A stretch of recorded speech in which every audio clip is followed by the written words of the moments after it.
Hello, everyone. Daniel here from the Next Issue Podcast. On today's video, I'll be doing a review for Go Go Lusa Ranger Episode 4.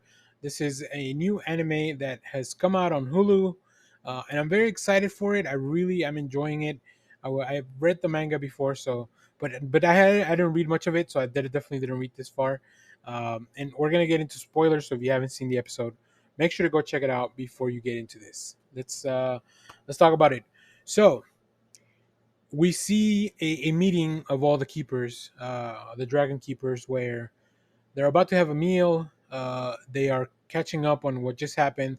Obviously, they've taken a blow because Fighter D has stolen one of the ancient artifacts.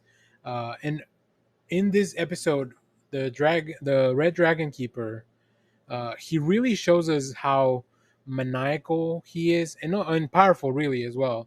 Um, as they are fighting, as they are about to have a meal, one of his subordinates who's there, um, he just straight up called him out like, "You lost the artifact. You don't deserve to be the Red Dragon Keeper."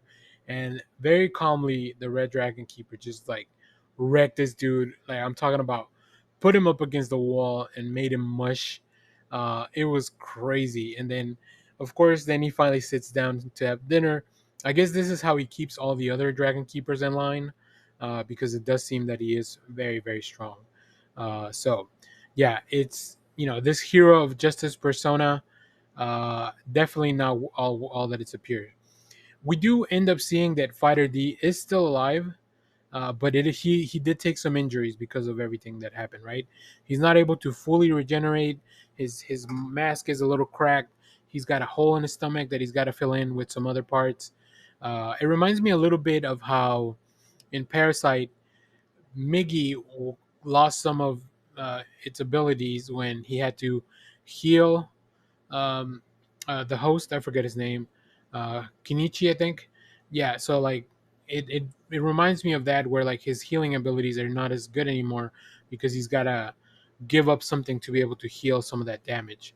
Um, we get to meet a little. We get to see a little bit more of Sakurama, who is definitely the weirdest character, right? I think there are weird characters here, but Sakurama's parents, before the invasion happened, they were part of like this kind of like cult or this sect, uh, where they worship pretty much their god, right? And when the monsters came out, they really leaned into it.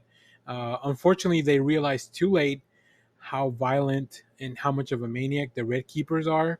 Uh, so unfortunately, this god shows up to like and just kills everyone in there except Sakurama. So we get to learn a lot about his trauma, a lot about why he wants to fix the Keepers organization. So I think multiple people here have different motives for taking down the Keepers, and um, I am interested in how much of a connection he's made with Fighter D. Fighter D is still very aloof, like he doesn't want to build a bond. He is a monster, and he still considers himself a monster. So um, they are ambushed by one of the blue keepers that is sent out to find the object because he doesn't believe that Fighter D actually died. And yeah, we get some really interesting fights, a lot of misdirection. Fighter D's abilities and his cunning is kind of coming out, right? We get to see that he's a goofy guy, but he's definitely very smart. Um, Sakurama does some weird shit where he had already chopped off his hand. They tricked the blue keeper. They tricked the blue keeper pretty much into thinking that he's taking care of the problem, but definitely he has not. But how is Sakurama gonna deal with not having a hand? And then also, Fighter D has now kind of infiltrated the ranks because Sakurama or Fighter D disguised as Sakurama actually uh, dealt the finishing blow to the stand-in for Fighter D, right? So they kind of switched places. They did a little bit of a body swap, and then this is how he has proven his allegiance to the Blue Keepers. So maybe Fighter D in disguise will go in undercover as part of the organization. So really interesting stuff. I'm really it's so twisty and turny.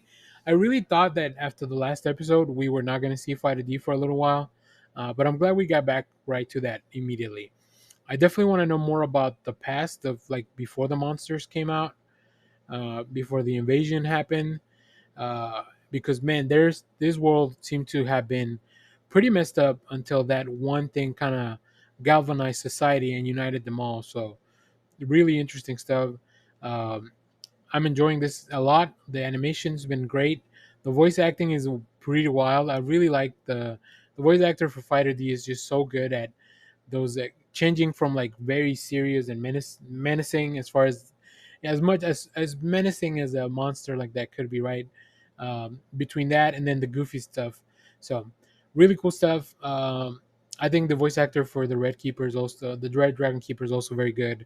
Very once again just able to switch from that sociopath to like just this calm guy that's trying to run this organization. So I want to know more about how the keepers organization works, what each one of them specializes in.